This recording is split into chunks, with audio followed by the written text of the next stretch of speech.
Bonjour à tous et bienvenue dans une nouvelle revue de l'actu. Aujourd'hui, nous n'allons pas lire un article en ligne.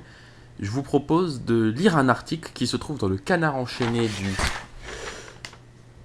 17 novembre, journal auquel je suis abonné parce qu'il a le mérite d'être l'un des seuls qui n'est pas vendu euh, aux grands milliardaires de ce pays.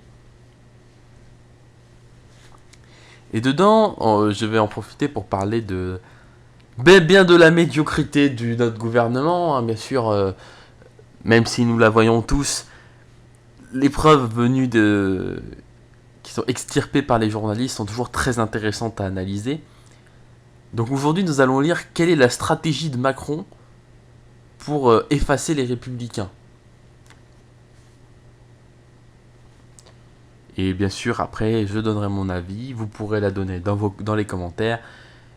Mais voilà, l'enjeu, c'est de mieux comprendre ce que veut faire Macron, et aussi de rigoler un peu, parce que bon, voilà, vaut mieux en rire qu'en pleurer, comme dit la très célèbre expression. Commençons donc la lecture. La très fine stratégie de Macron. Plus que jamais, les républicains sont dans la nasse. Leur dernier débat dimanche en est l'illustration. Un ministre de premier plan, parce que c'est vrai que un ministre ne sait rien faire, comme dirait Louis de Funès, mais il ne sait surtout pas assumer ses propos, surtout quand il est dans la République en marche. Donc, il est très courant de voir un ministre de premier plan, simplement parce qu'il voulait balancer une boule puante, mais il n'avait pas les couilles de l'assumer. Bon, voilà. Un politicien dans toute sa splendeur, ne cachait pas son bonheur lundi en évoquant le sort douloureux des descendants du général de Gaulle. Tout à fait, mais comment te dire, ministre, le sort douloureux des descendants du général de Gaulle, c'est déjà de voir le parti Les Républicains, qui n'a rien à voir en fait avec le général de Gaulle. C'est-à-dire, si les Républicains sont gaullistes, moi je suis anarcho-communiste. Ce que je ne suis pas. Euh, ils n'ont rien de gaulliste. Ils ne sont pas pour la souveraineté de la nation. Ils sont atlantistes. Ils sont ultra-libéraux économiquement. C'est le contraire même de la politique du général de Gaulle, ce qu'ils font. Donc bon. Et puis quant à leur patriotisme, à leur considération de la France, je pense que... Ai-je besoin de vous expliquer l'écart abyssal qu'il y a entre le Charles de Gaulle et Xavier Bertrand? Je pense pas qu'il y ait besoin. Xavier Bertrand ou n'importe lequel des candidats de la droite, hein. C'est blanc bonnet, bonnet blanc. Là, souvent on dit ça de manière abusive, mais là vraiment c'est blanc bonnet, bonnet blanc. C'est-à-dire ils sont d'accord sur tout. Je veux dire là il faut vraiment aller chercher dans la nuance. Par exemple, chez les Verts, on pouvait voir, comment dire, une claire différence entre Jadot et Rousseau. Mais entre Pécresse et Bertrand, si vous arrivez à trouver une différence, il faudra m'appeler, hein. Enfin bref. Donc le sort douloureux des descendants du général de Gaulle, c'est de voir la France dirigée par le contraire de ce que souhaitait le général de Gaulle. Enfin, c'est ce qui me paraît le plus logique. Mais dans la parole de ce ministre, qui est sûrement lui-même un traître venu de ce parti, parce que quasiment la moitié du gouvernement, c'est des 14e couteaux du Parti Socialiste et des Républicains, qui savaient qu'ils n'avaient aucune chance d'avoir un poste à responsabilité dans leur parti, soit parce qu'ils étaient trop nuls, soit parce que ils étaient barrés par des caciques, des vieux qui sont là depuis 40 ans, les Hortefeux et compagnie. Enfin, donc, ils ont été suivre Macron en se disant c'est ma chance ou jamais, bien que 3 mois avant, un tel Bruno Le Maire ou Gérald Darmanin, il crachait sur Emmanuel Macron. Malheureusement pour eux, on a inventé l'enregistreur vidéo. Donc, je me perds. Aujourd'hui coincé entre Emmanuel Macron, donc les descendants du gaullisme, hein, c'est-à-dire les républicains, aujourd'hui coincé entre Emmanuel Macron, qui leur coupe l'herbe sous le pied, en s'emparant de leur thème favori, valeur du travail. Traduction, traduction, toi l'ouvrier, tu coûtes trop cher, hein.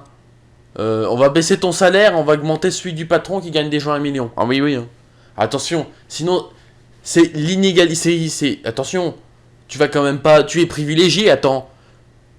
Tu t'es cassé le dos toute ta carrière, mais tu pars en retraite 2 ans avant les autres. Ça, c'est scandaleux. Oui, oui, je parodie très bien les militants, les républicains. Les retraites, bien sûr.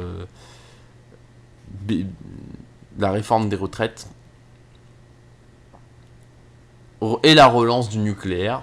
Seul point où je suis assez d'accord avec eux.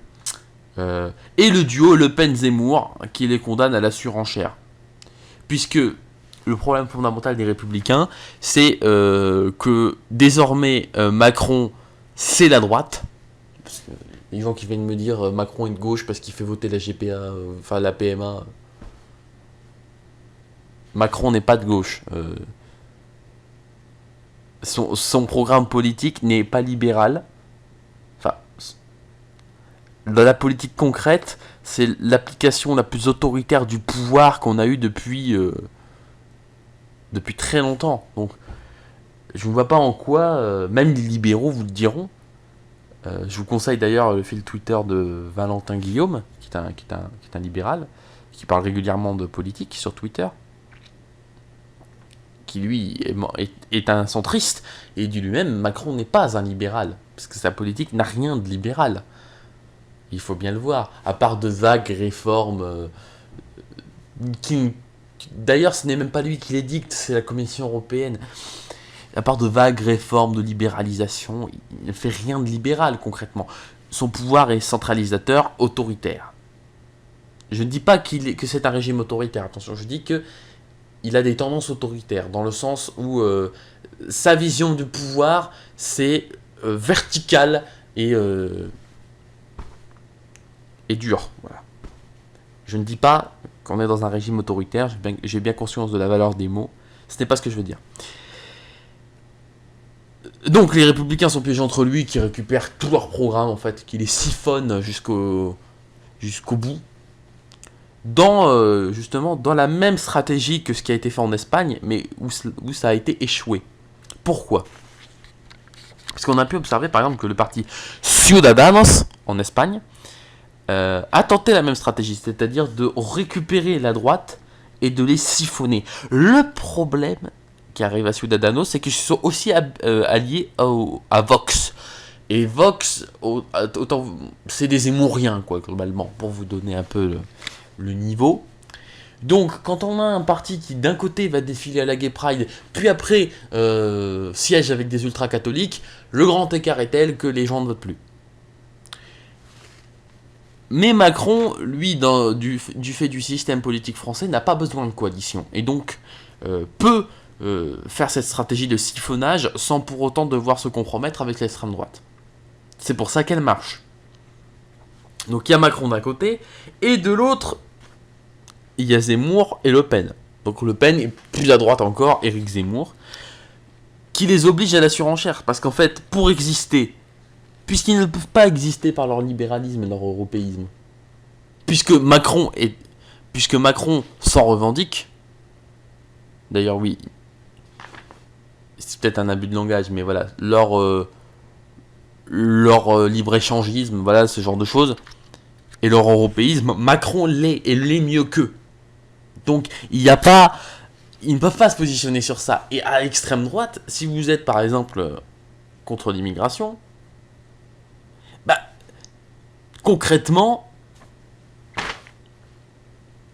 ils font mieux. Concrètement, Le Pen et Zemmour sont plus radicaux que les Républicains. Donc, en fait, ils sont obligés, pour exister, de vivre dans une surenchère permanente. On pouvait d'ailleurs le voir dans le débat, pitoyable qu'ils ont fait cette semaine. Voilà, il y a vraiment rien à retenir de ce débat. Je reprends la lecture. L'indice de satisfaction relevé auprès des troupes macronistes, y en a-t-il encore? Parce que moi je n'en ai jamais vu. Hein. Au lendemain de l'allocution télévisée de leur héros, le 9 novembre, est sans doute un bon baromètre. Elles exultent. C'est pas le cas de tous les Français. Plus c'est gros, plus fort elles applaudissent. Le chef de l'État n'a pas fait léger, en ne consacrant qu'un tiers de son allocution à la nouvelle poussée de Covid, qui était surtout un prétexte pour faire cette allocution. Pour se lancer comme un vulgaire candidat sortant dans l'apologie du bilan de son quinquennat, et pour décliner, l'air de rien, les grands axes de sa future campagne. Autant vous dire que là, on n'est pas dans une stratégie en serpent de mer un peu furtive. Là, on est dans une stratégie d'éléphant dans un magasin de porcelaine. Tout le monde a capté qu'il était candidat, même s'il n'avait pas dit. Tel Éric Zemmour. Voilà. Nous allons citer un républicain, un membre de la Macronie, qui dit, je cite, « L'objectif est d'emmerder les républicains, explique le même ministre.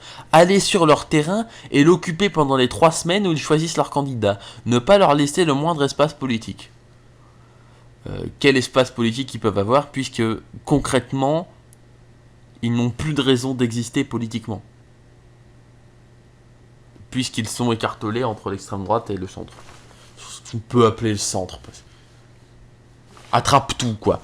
Donc la stratégie de Macron, c'est de profiter de sa position de pouvoir et du Covid pour faire tout un soin et qu'on ne parle pas de la droite. Ni de la gauche, d'ailleurs. C'est d'ailleurs comme ça qu'on pourrait interpréter certaines évocations dans la presse de confinement, de retour au couvre-feu, pour qu'on parle de ça, même si quand on voit les taux, ils sont relativement bas par rapport à ceux qui ont activé malheureusement le couvre-feu et les confinements. Mais en parler, ça fait que les gens s'en préoccupent, puisque logiquement les gens se préoccupent plus de leur liberté individuelle que de débat que du débat de la droite. C'est logique. Et il n'est pas étonnant de voir la Macronie faire preuve d'un tel cynisme. Et stratégiquement, au-delà de la blague, c'est intelligent si on considère que les Républicains sont les vrais adversaires de Emmanuel Macron. Moi, je n'en suis pas sûr, puisque de toute façon, le parti se fait déjà siphonner. Mais il est toujours puissant dans ses électorats traditionnels, que sont essentiellement les retraités plutôt aisés. Donc bon, à voir, mais à voir quels seront les résultats de cette stratégie. Continuons. Vaste programme, aurait dit mon général. Moi, De Gaulle. J'ai fait la plus mauvaise imitation au monde. Quant à Macron, il explique différemment, bien sûr, sa démarche. Les oppositions, a-t-il déploré devant ses conseillers, tentent de dresser un tableau catastrophique de l'état du pays. Ah oui, c'est vrai. On a été confinés pendant plusieurs mois. La politique n'a aucun sens. Les États-Unis nous envolaient des sous-marins et on va faire carpette devant eux. Macron sacrifie la souveraineté nationale pour ses rêves d'europhilie, pour ses rêves europhiles. Les usines continuent à fermer, les prix augmentent. Mais c'est vrai, tout va bien. Hein, tout va bien. Le chômage, soi-disant, le chômage baisse. Ça se voit. Ça se voit. Tu vis dans le monde des bisounours, Manu, peut-être, mais nous, en fait, la France n'a jamais été dans un état aussi catastrophique qu'aujourd'hui. On dit ça à chaque fois, mais à chaque fois, ça continue de tomber. Donc, je ne sais pas dans quel monde tu vis. Mais enfin, peut-être, oui, il n'est pas aussi catastrophique pour tes copains qui t'ont fait élire, hein, bien sûr. Quand tu vends, comme on pouvait le voir dans le Canard enchaîné du mois dernier, de la semaine dernière, pour 12 milliards de la branche service d'Engie, à tes copains qui ont financé ta campagne électorale, hein, bon. peut-être pour eux, le tableau n'est pas aussi catastrophique. Enfin, quand tu essayes de vendre, pas de diffamation ici. J'ai voulu les contrer et donner un cap. Je devais prendre le temps de dire aux Français que nous avons surmonté une crise dans des conditions que personne n'imaginait. À surmonter, oui, parce que une crise, ça se termine toujours. Mais bon, quand on te dit un jour les masques sont inutiles et 3 semaines après qu'on les rend obligatoires, je veux dire, on va pas refaire. On pourrait refaire une vidéo expliquant toute l'incompétence crasse du gouvernement sur la gestion de la crise sanitaire. Il n'y a pas de quoi fanfaronner. Hein. À mes yeux, il n'y a pas de quoi fanfaronner. Vu la catastrophe en termes de communication, en termes de gestion stock, en termes de gestion humaine, en termes de...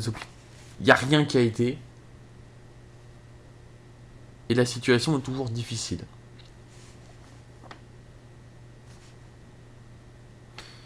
Donc, en gros, Macron, comme je disais, utilise le Covid pour se faire mousser son bilan. Vanter son action, laisser entrevoir l'image d'un surhomme à l'Élysée. Ben, je le vois pas moi, mais bon. Il fallait en effet beaucoup d'abnégation à Macron pour se prêter à ce modeste exercice. J'aime bien ce journaliste. Bon, en tout cas, voilà. On est toujours sur une stratégie cynique, assez dans la communication, puisqu'en fait, on n'a jamais vu autant de pubs du gouvernement que depuis Emmanuel Macron. Et les pubs et les arguments marketing, c'est les choses qui font le mieux. Seulement, ce n'est pas ce qu'on leur demande. Et je pense que vous serez d'accord avec moi pour dire que globalement, l'état du pays est moins bien qu'en 2017. Voilà. Après, bon, je pense que personne ne tombe des nues devant cette nouvelle. En tout cas, je vous remercie d'avoir regardé cette vidéo avec moi. J'espère qu'elle vous aura plu. Et je vous souhaite une très bonne soirée, une très bonne journée. Et à bientôt pour une prochaine vidéo.